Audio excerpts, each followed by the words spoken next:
বাবা যে আমার কি একটা মহাভুল করছে এই ডামরার লগে বিয়ে দিয়ে না রাইতে খাতে পারে না ডানে কাম করতে পারে চিল্লাছি কেন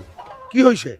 চিল্লাছি কেন তোমার তো কোনো খবর নাই আজকে আমার বাবা আসবে শিগগিরই বাজারে গিয়ে সবচেয়ে বড় কাতলা মাছটা কিনে আনো আমার বাবা কাতলা মাছ খুব ভালো পায় ঠিক আছে যা তাও চিল্লাস না বাউ তোর পাইয়ে দড়ি যা তুই ব্যাগটা নিয়ে আই শিগগিরই যা ইয়া করছি না মনে হয় এক পয়সা গোবর খেয়েছি সারাদিন খালি এইটা আনো সেইটা আনো এখন আবার বলছে কাতলা আনো আল্লাহ বাসি কি দাদু শত বাচ্চাদের নুনুর মতো মাছ আনছেন বড় মাছ কই আমার তো বড় মাছ লাগবে বড় মাছ খাইতে হলে তো হালকা নদীতে যাইতে হবে মনে হয় এই নদী থেকে সবচেয়ে বড় কাতলা মাছটা পাবো